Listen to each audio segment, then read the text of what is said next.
Friends மகனத்தி நாளைக்கான prediction பார்த்துடலாம். விஜய் இவ்வளோ தூரம் இறங்கி வந்து காவேரிக்காக கஷ்டப்பட்டுருக்கிறத பார்த்து கூட சாரதா மனசு இறங்காமல் திரும்பவும் இவ்வளோ கோவமாக பேசிக்கிட்டு அவங்க ரெண்டு பேர்த்தையும் பிரிக்கணும்னு நினைக்கிறாங்க. இதை பார்க்கும்போதே ரொம்ப கடுப்பாக இருக்குது. அட்லீஸ்ட் காவேரியாவது விஜய் நிலைமையை புரிஞ்சுக்கிட்டு திரும்பியும் விஜய் கூட சேரணும்னு நினைக்கிற விகா ஃபேன்ஸ் நம்ம வீடியோக்கு ஒரு லைக் பண்ணிக்கோங்க.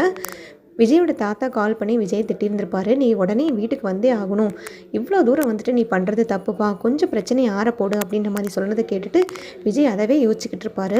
இதுக்காக வந்துட்டு அத்தை வந்து இந்த மாதிரி தாத்தாக்கெல்லாம் கால் பண்ணி அவங்களையும் வந்துட்டு கன்ஃபியூஸ் பண்ணணும், நான் தான் நிம்மதி இல்லாமல் இங்கே இவ்வளோ தூரம் கஷ்டப்பட்டுட்டு இருக்கேன்னா வயசானவங்க அவங்களையே திரும்ப திரும்ப வந்துட்டு அவங்க இந்த மாதிரி கஷ்டப்படுத்திட்டு இருக்காங்கன்னு புரியல, இதை உடனே நம்ம காவேரி கிட்ட பேசி ஆகணும், என் பொறுமைக்கு ஒரு அளவு தான் இருக்குது, என்னோட இன்னொரு முகத்தை வந்துட்டு அவங்க பார்க்க வச்சுருவாங்கன்னு நினைக்கிறேன், நானே வந்துட்டு பழைய விஜயா இல்லாமல் புது மனுஷனாக மாறி காவேரிக்காக இவ்வளோ தூரம் எல்லாமே பண்ணிகிட்ருக்கேன், என்னோட இன்னொரு முகத்தை வந்துட்டு அவங்க திரும்பி பார்க்க ஆசைப்பட்றாங்கன்னு நினைக்கிறேன், ஒரு காலத்தில் பைத்தியம் பிடிச்சி வந்து திமிரில் மிருகமாக இருந்த விஜயை வந்துட்டு திரும்பி தூண்டி விட்டு கொண்டு வந்துடுவாங்க போல இருக்குது அப்படின்ற மாதிரி விஜய் யோசிச்சு ரொம்பவே ஃபீல் பண்ணிக்கிட்டு இருப்பார்.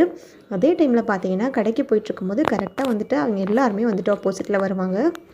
கங்கா, குமரன், சாரதா, பாட்டி, காவேரி எல்லாருமே ஆப்போசிட்டில் வந்துட்டு இருக்கும்போது கரெக்டாக வந்துட்டு அவங்க வீட்டு முன்னாடி ரெண்டு பேருமே போயிடுவாங்க.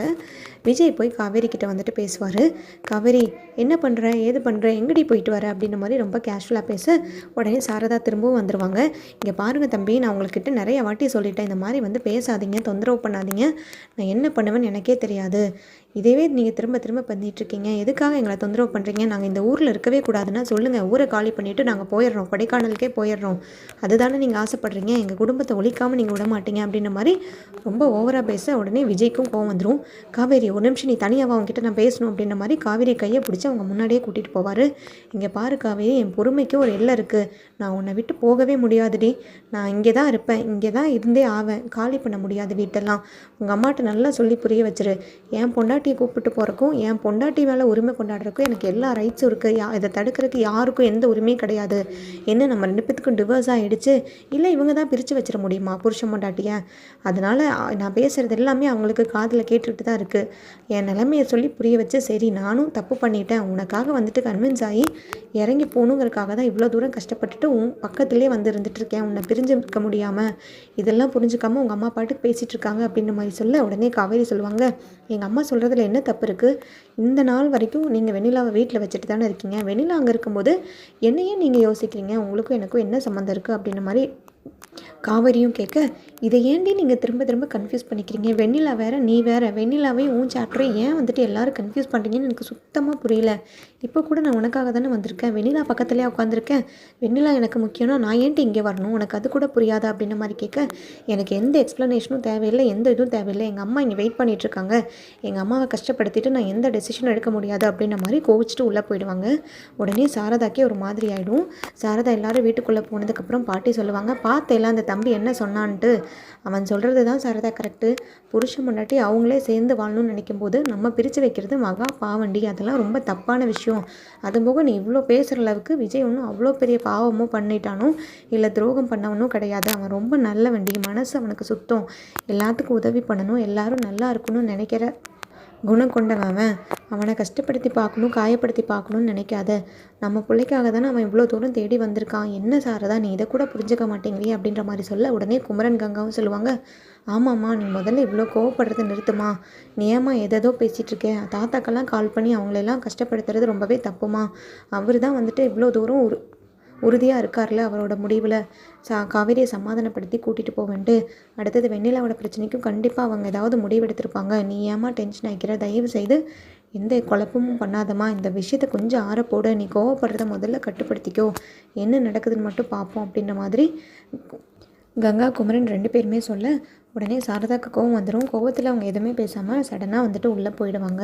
உள்ளே போனதுக்கப்புறம் அவங்க தனியாக நின்று யோசிச்சு பார்ப்பாங்க, விஜய் தம்பி இவ்வளோ தூரம் வந்துட்டு நம்ம பிள்ளையை துரத்தி துரத்தி வராரு, இவ்வளோ தூரம் வந்துட்டு காவேரி தான் வேணும்னு உறுதியாக நிற்கிறாருன்னா கண்டிப்பாக இதுக்கு பின்னாடி ஏதாவது ஒரு காரணம் இருக்கும், நம்ம அவர் தப்பாக நினைக்கிறது தப்பு, அவரோட நிலைமையிலேருந்து கண்டிப்பாக நம்ம யோசித்து பார்த்து தான் ஆகணும், என்னங்கிறது கடவுள் தான் ஒரு வழி காமிக்கணும், ஏங்க என்னை இப்படிலாம் சோதிக்கிறீங்க, புள்ள ஒரு பக்கம், இந்த மாதிரி தப்பு நடந்துருச்சுன்றது ஒரு பக்கம், எனக்கு எந்த முடிவு எடுக்க முடியாமல் பிள்ளையும் மருமகனையும் பிரிச்சுட்டேன்ற ஒரு குற்ற உணர்ச்சி வேறு ஒரு பக்கம், ஏங்க இப்படி சோதிக்கிறீங்க, நீங்கள் பாட்டுக்கு நிம்மதியாக போயிட்டீங்க, என்னை இப்படிலாம் மாட்டி விட்டுட்டு எல்லா பிரச்சனையும் என்னையவே சமாளிக்க வச்சுட்டு நீங்கள் பாட்டுக்கு நிம்மதியாக போய் சேர்ந்துட்டிங்களா, இதெல்லாம் எனக்கு என்ன கொடுமை அப்படின்ற மாதிரி தானாகவே புலம்பிட்டு தலையில் அடிச்சுட்டு அதுக்கப்புறமா வந்துட்டு உள்ளே போயிடுவாங்க. அதுக்கப்புறம் காவேரியும் யோசிச்சு பார்ப்பாங்க, விஜய் சொல்கிறதுல எந்த தப்பும் கிடையாது. அவர் இவ்வளோ ஸ்டபர்னாக இருக்கார். நான் வந்து அவங்க வீட்டுக்கு போனால் மட்டும்தான் இங்கேருந்து அவர் காலி பண்ணுவார். நம்ம ஏன் இவ்வளோ கஷ்டப்படணும்? வெண்ணிலா வர பிரச்சனைக்கு தான் அவரோட ஒரு டெசிஷன் எடுக்கிறாருன்னு சொல்கிறாருல, நம்ம அதை அண்டர்ஸ்டாண்ட் பண்ணிக்குவோம். வெண்ணிலாவை கம்ப்ளீட்டாக வந்துட்டு எல்லாம் க்யூர் ஆகி வீட்டுக்கு அவங்க மாமா வீட்டுக்கு அனுப்புனதுக்கப்புறமா வந்துட்டு நம்மளும் ஒரு நல்ல முடிவாக சொல்லுவோம். பட் அது வரைக்கும் அவர் இங்கே இருக்கட்டும். நம்ம எந்த டிஸ்டர்பன்ஸும் அவரை பண்ணக்கூடாது. இதுக்கு மேலேயும் நான் அவரை ஓவராக இது பண்ணணுன்னா அவர் பொறுமை இழந்துருவார். பொறுமை இழந்து அவர் என்ன பேசுவார் என்ன பண்ணுவாருன்னு நமக்கே தெரியாது.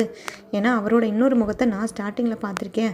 அவ்வளோ ஆட்டிடியூடாக இருந்தவர், யாரையுமே மதிக்காத ஒரு மனுஷன், தான் மட்டுமே இருந்த மனுஷன், யாரையுமே பொருட்படுத்திக்காமல் எல்லாத்தையுமே சங்கடப்படுத்திட்டு கெத்தாக இருந்த ஒரு ஆள் இப்போ வந்து எனக்காக இவ்வளோ தூரம் கேவலப்படுறாரு, இவ்வளோ தூரம் அசிங்கப்படுறாருன்னா நம்ம அதெல்லாம் வந்துட்டு சாதாரணமாக எடுத்துக்கக்கூடாது, கேஷுவலாக எடுத்துக்கக்கூடாது. விஜய் இனிமேல் ஹர்ட் பண்ணக்கூடாது அப்படிங்கிற மாதிரி காவேரியும் முடிவு பண்ணுவாங்க.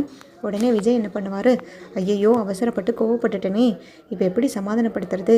திரும்பி அவங்க முன்னாடி போய் நின்னா ஓவராக பண்ணுவாங்களே, சரி விடு, இருக்கிறது தான். காவேரி நம்ம வீட்டுக்கு வரணும், காவேரியை சமாதானப்படுத்தணும்னா கை கால்லையாவது விழுந்து தான் ஆகணும். சரி வா, திரும்பியும் தொடச்சி போட்டு அவங்கக்கிட்ட போய் பேசுவோம் அப்படின்ற மாதிரி திரும்பியும் வந்துட்டு காவேரி வீட்டுக்குள்ளே போவார். பாட்டிக்கிட்ட போய் பேசுவாங்க. பாட்டி, என்ன பாட்டி சாப்பிட்டீங்களா? என்ன பண்ணுறீங்க? உங்களை பார்க்க தான் பாட்டி வந்தேன். இந்த வீட்டில் எனக்கு தெரிஞ்சு இருக்க ஒரே ஃப்ரெண்டு நீங்கள் மட்டும்தான், என்னை புரிஞ்சுக்கிட்ட ஒரே ஃப்ரெண்டு நீங்கள் மட்டும்தான். அதனால் உங்களை பார்க்காம என்னால் இருக்கவே முடியல பாட்டி அப்படின்ற மாதிரி சொல்ல நர்மதாக்கும் காவேரிக்கும் உடனே சிரிப்பு வந்துடும். நர்மதா வந்துட்டு ஹாய் அப்படின்னு சொல்லிட்டு வாலண்டியராக வந்து சொல்லுவாங்க, ஐ எனக்கு அடுத்த ஃப்ரெண்டு கிடைச்சிட்டாங்களே, ஹை நர்மதா எப்படி இருக்க? உன்னையும் ரொம்ப மிஸ் பண்ண தெரியுமா? நீ ஏன் நர்மதா என்னை விட்டுட்டு இங்கே வந்துட்டேன்? மாமா மேலே உனக்கு என்ன கோவம் அப்படின்ற மாதிரி கேட்க, எனக்கெல்லாம் எந்த கோவமே இல்லை மாமா அப்படின்ற மாதிரி நர்மதா சொல்ல உடனே காவேரிக்கு ரொம்பவே ஹாப்பியாக இருக்கும். இவர் இவ்வளோ ஹாப்பியாக பேசுகிறது, இவ்வளோ ஹாப்பியாக இருக்கிறது, காவேரி பக்கத்துலேயே இருக்கிறது வந்துட்டு ஒரு பக்கம் வந்துட்டு சந்தோஷமாக இருந்தாலும் ஒரு பக்கம் அவங்க அம்மாவை நினச்சி கவலைப்பட்டுட்டு இருப்பாங்க. கரெக்டாக கிச்சன்லேருந்து அவங்க அம்மா உள்ளே வந்துடுவாங்க. உள்ளே வந்ததுமே ஏன் நர்மதா என்னடி பண்ணுற, இங்கே பல்ல இழிச்சிட்டு நின்றுட்டுருக்க, இவன் வந்துட்டானா அப்படின்ற மாதிரி மனசுக்குள்ளே நினச்சிட்டு, தம்பி இன்றைக்கி எதுக்கு வந்திருக்கீங்க, இப்போ எதுக்கு வந்திருக்கீங்க, உங்கள் தாத்தா கிட்ட தான் நான் ஏற்கனவே சொல்லியிருக்கேன்ல, உங்கள் பேரனை கொஞ்சம் நீங்கள் நிறுத்துங்க அப்படின்ற மாதிரி. அதெல்லாம் எதையுமே பொருட்படுத்திக்காமல் திரும்ப திரும்ப வந்து இங்கே டிஸ்டர்பன்ஸ் பண்ணிகிட்ருக்கீங்களே, உங்களுக்கெல்லாம் கொஞ்சம் கூட அப்படிங்குவாங்க. என்னத்தான் பேசுகிறீங்க, நான் என்ன சின்ன எல்கேஜி பேபி யூகேஜி பேபியா? போய் அம்மா அப்பாட்ட இப்போ கம்ப்ளைண்ட் பண்ணி என்னை வந்துட்டு திருத்துறக்கு நான் யார் சொன்னாலும் கேட்க மாட்டேத்த. என் காவேரி நான் இங்கேருந்து கூட்டிகிட்டு போகிற வரைக்கும், என் காவேரியை சமாதானப்படுத்த வரைக்கும், என் காவேரி என் செல்லக்குட்டியோட அம்மாவை சமாதானப்படுத்துகிற வரைக்கும் இந்த விஜய் ஓயவே மாட்டான். எவ்வளோ அசிங்கப்பட்டாலும் சரி, அவமானப்பட்டாலும் சரி, ஏன் நீங்கள் காரையே துப்புனாலும் சரி, நான் வந்துட்டு என்னோடய சபதத்தை முடிக்காமல் நான் இந்த வீட்டை விட்டு போகவும் மாட்டேன், உங்களை விட்டு நான் போகவும் மாட்டேன். இதை நான் உறுதியாகவும் தீர்க்கமாகவும் சொல்கிறேன். நீங்கள் எப்படி நினச்சிக்கிட்டாலும் சரி அப்படின்ற மாதிரி சொல்ல காவேரி எதுவுமே பேச மாட்டாங்க. கடவுளே அப்படின்னு சொல்லிட்டு உள்ளே போயிடுவாங்க. திரும்பி வந்துட்டு காவேரி பார்த்து விஜய் கண்ணடிப்பார். என்ன காவேரி, நான் பர்ஃபார்ம் பண்ணதெல்லாம் பயங்கரமாக இருக்கா, பார்த்து ரசிச்சுக்கிட்டே இருக்கேன் மாமாவை அப்படின்ற மாதிரி சொல்ல, உங்களெல்லாம் நான் ரசிக்கவும் கிடையாது, பார்க்கவும் கிடையாது, எங்கள் அம்மா தான் எனக்கு முக்கியம் அப்படின்ற மாதிரி சொல்ல, உனக்கு உங்கள் அம்மா தான் முக்கியம்னா உன் கண்ணிலேயே தெரியுதுடி, உன் கண்ணுலேயே தெரியுது என் மேலே எவ்வளோ லவ்ஸ் இருக்குன்னு. மாமாவை பிரிஞ்சிருக்கிறதுக்கு உனக்கும் கஷ்டமாக தானே இருக்குது. சரி வேணா ரூமுக்கு வரையா? அங்கே ரூமில் நான் தனியாக இருக்கேன் காவேரி, ரொம்ப போர் அடிக்குது. நான் உன்னை டச் கூட பண்ண மாட்டேன், சும்மா வந்துட்டு டைம் பாஸ்க்கு பேசிட்டு மட்டும் இரு, வரையா? ஒரு ½ வரையா? எனக்கும் தனியாக இருக்க பயமாக இருக்குது தெரியுமா அப்படின்ற மாதிரி சொல்ல, காவேரி உங்களுக்கெல்லாம் கொஞ்சம் கூட மேனஸே இல்லையா? என்ன பிரச்சனை போயிட்டுருக்கும்போது என்னெல்லாம் பேசிக்கிட்டு இருக்கீங்க? உங்களுக்கெல்லாம் கொஞ்சம் கூட ஷையாகவே இருக்காதா இப்படிலாம் பேசுறதுக்கு அப்படின்ற மாதிரி சொல்ல, நான் இதுக்கடி ஷையாக இருக்கணும்? என் பொண்டாட்டிக்கிட்ட நான் கேட்குறேன், எனக்கு எல்லா உரிமையும் இருக்குது. இதுக்கெல்லாம் ஷைப்பட்டா அன்றைக்கி நம்மளுக்குள்ளே நடந்த விஷயத்துக்கு எவ்வளோ ஷையாக இருக்கணும் அப்படின்ற மாதிரி சொல்ல உடனே வந்துட்டு அதை பாட்டி கேட்டுருவாங்க உள்ளேருந்து. காவேரி என்ன அந்த தம்பி சொல்கிறாரு, அன்றைக்கி ஏதோ நடந்துச்சு, அதுக்கு வெக்கமா இல்லையான்னு கேட்குறாரு, உங்களுக்குள்ளே என்னடி நடந்துச்சு சொல்லுடி பாட்டிக்கிட்ட அப்படின்ற மாதிரி கேட்க, பாட்டி அவருக்கு தான் விவஸ்தை இல்லை, உனக்குமா விவஸ்தை இல்லை, அவர் ஏதோ உளறிக்கிட்டு இருக்காரு, நீ உள்ளே போ பாட்டி அப்படின்ற மாதிரி சொல்லிட்டு காவேரி உள்ளே போயிடுவாங்க. உடனே பாட்டியும் பாய் நீ அப்புறமா வா நம்ம பேசலாம் அப்படின்ற மாதிரி விஜய் அனுப்பி விட்ருவாங்க.